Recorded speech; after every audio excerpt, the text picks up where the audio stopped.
نبی کریم صلی اللہ علیہ وآلہ وسلم کی سنت کے ساتھ یہ مذاق ہے کہ کنجر نچوائے جاتے ہیں، گانے بجانے والیوں کو نچایا جاتا ہے، کبھی خسروں کو نچایا جاتا ہے۔ مسئلہ کیا ہے؟ ایک نکاح کے نام پر ان لوگوں نے اتنی خرافات اس معاشرے کے اندر بھر دی ہیں۔ ہم یہ کہتے ہیں کہ ہم اس کو سنت کس طرح کے، حالانکہ نبی کریم صلی اللہ علیہ وآلہ وسلم کی یہ سنت ہے، نکاح ہے، لیکن اس نکاح سے پہلے آپ دیکھیں شراب بھی عام ہے، کباب بھی عام ہے، اور اس کے ساتھ کبھی خسروں کو نچایا جا رہا ہے، کبھی کنجروں کو نچایا جا رہا ہے۔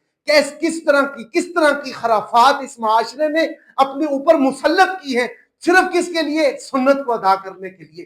بھائی مجھے ایک چیز کی سمجھ ہی نہیں آتی کہ سنت ادا کرنے جا رہے ہیں، اللہ کے نبی صلی اللہ علیہ وآلہ وسلم کی سنت ہے، لیکن اس سنت سے پہلے کبھی کنجر ناچ رہے ہیں، اسی سنت سے پہلے کبھی خسروں کو نچوایا جا رہا ہے، اسی سنت کو ادا کرنے سے پہلے پوری رات جو ہے وہ لاؤڈ سپیکر پر کیا کیے جا رہے ہیں؟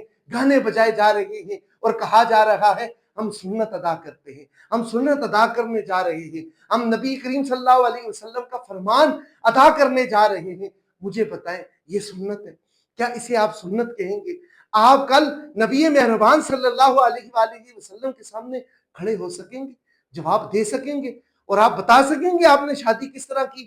آپ بتا سکیں گے اللہ کے نبی میں نے اپنی شادی سے 10 دن پہلے یہ کام کیے تھے؟ میرے بھائیوں بڑا مشکل ہے۔